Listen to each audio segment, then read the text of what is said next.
Bismillahirrahmanirrahim. Assalamualaikum warahmatullahi wabarakatuh. Alhamdulillah wassalatu wassalamu ala sayyidina Muhammadin Rasulillah wa ala alihi wa sahbihi wa wala amma ba'du. Teman-teman, hari ini kita akan melanjutkan pembelajaran ilmu nahwu dasar, di mana pada kesempatan hari ini kita akan membahas tentang mansubatul asma'i. Pada beberapa waktu yang lalu kita sudah membahas tentang marfu'atul asma. Isim-isim yang marfu itu banyaknya ada 7 sebagaimana yang sudah kita bahas sebelumnya. Nah, pada kesempatan kali ini kita akan melanjutkan pembahasan kita, yaitu tentang mansubatul asma'i. Mansubatul asma'i ini artinya adalah isim-isim yang mansub. Di sini isim-isim yang mansub di dalam kitab ini disebutkan al-mansubatu isna asyara naw'an. Ya, isim-isim yang mansub itu ada 12 ya.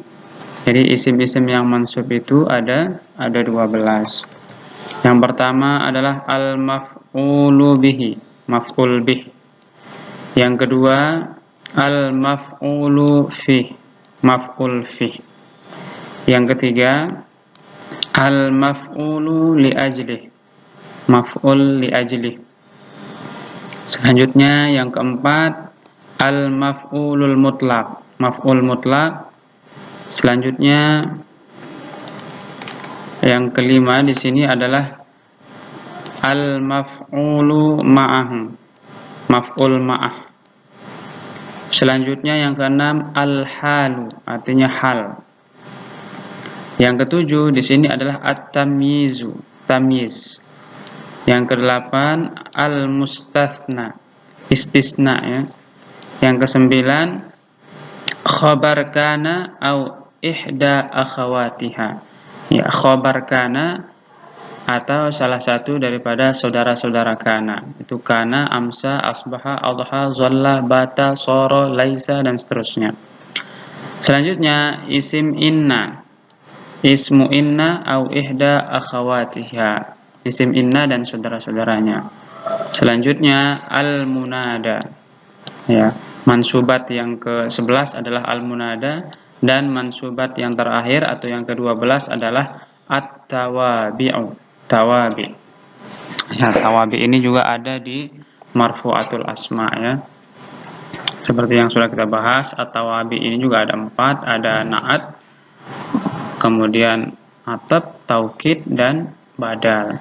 Nah, pembahasan dari ke-12 item al-mansubatul asma ini akan dirincikan satu persatu.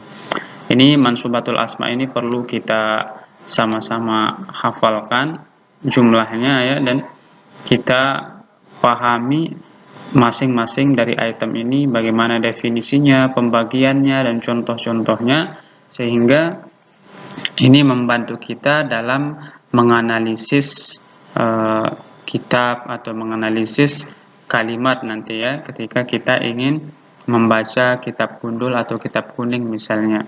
Apabila ini belum kita pahami secara utuh dan kita tidak tahu apa definisinya, kemudian bagaimana pembagiannya dan bagaimana contohnya, itu akan membuat kita kebingungan nanti ketika menganalisis suatu teks atau suatu bacaan.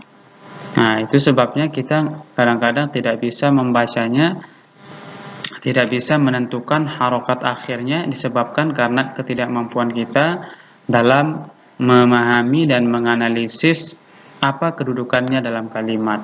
Apakah dia marfu ataukah dia mansub?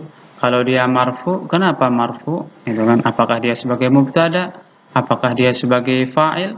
Apakah dia sebagai isim kana misalnya, atau khabar inna, dan seterusnya? Ataukah dia kalimat ini dia mansub, dia nasab? Kenapa dia nasab?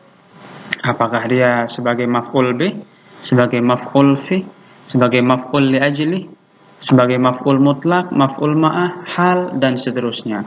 Nah, kita bisa memahami isi teks atau isi kitab itu salah satu yang menunjang itu adalah ketika kita memahami marfu'atul asma, mansubatul asma, dan seterusnya. Intinya 12 item ini harus benar-benar kuat kita pahami ya. Mulai dari definisinya, pembagiannya, dan contoh-contohnya. Bila perlu nanti sampai ke pengembangannya yang lebih luas sehingga kita mampu menganalisisnya dalam kalimat. Inilah yang nantinya salah satu bagian yang menentukan kemampuan kita dalam membaca kitab kuning. Baiklah teman-teman, untuk pertemuan kali ini itu saja yang bisa saya sampaikan. Mohon teman-teman untuk mencatat atau bila perlu menghafal 12 dari mansubatul asma ini ya. Demikian kita tutup pertemuan kita dengan melafazkan hamdalah dan doa kafaratul majlis. Alhamdulillahirabbil alamin. Subhanakallahumma wa bihamdika asyhadu an la ilaha illa anta astaghfiruka wa atubu ilaik. Wassalamualaikum warahmatullahi wabarakatuh.